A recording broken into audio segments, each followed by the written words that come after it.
Hey nerds, sorry I'm late. It has just been one of those days.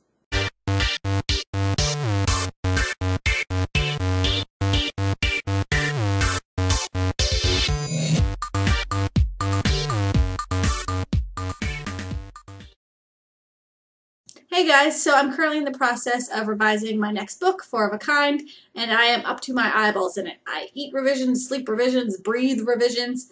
That's pretty much all I do, along with reading about revisions. I've been reading a lot of publishing books and writing books, and one piece of advice I see a lot of is to cut 10%. This is specifically talking about between the first draft and the second draft, but you do want to keep tightening up your manuscript as you edit. The problem is, it's really hard to do. How do you know what you're supposed to cut? Number one is you want to look for scenes or even entire chapters that you don't really need. These are parts that don't actually contribute to the overall plot and are really slowing down your story. They may be the scenes that you really loved writing and that really helped you get to know your characters, but that your story doesn't really need.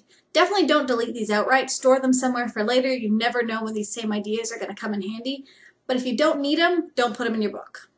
For me, the next step down is to look at sentences. Mainly, are you repeating any ideas unnecessarily? There are going to be points where you want to clarify or really drive a point home, but you can also find yourself saying the same thing again and again because you're looking to really make sure the reader knows what you're trying to say, whereas they've already gotten it 8 pages back, and you can cut that line from your manuscript in order to tighten things up. Something I see pretty often in manuscripts I beta read for is showing and then telling. The main thing with show versus tell is you want to demonstrate a fact to your reader rather than just outright telling them in order to get the narrative flowing and really immerse your reader in the story. But oftentimes, in a very, very simple example, I'll see something like, character A slumped their head into their hands. They were so sad. You're showing that they're sad by their, ugh, but then you're also telling the reader that you're sad, and you don't need to have both. And when this comes up, you definitely want to keep the show rather than the tell. Finally, for me, when I'm doing revisions and trying to tighten up my manuscript, is cutting out words. These are just little tiny bits in your sentences that you don't need. This, for me, is both the hardest and the easiest. It's the hardest because I make the same mistakes over and over again. I have these crutch words that I just throw in everywhere, like just or but. And they're probably ones that I use in my own dialogue, so to speak, and that I say them all the time, so I just used to putting them into my manuscript. But it can get really repetitive for a reader to see them again and again.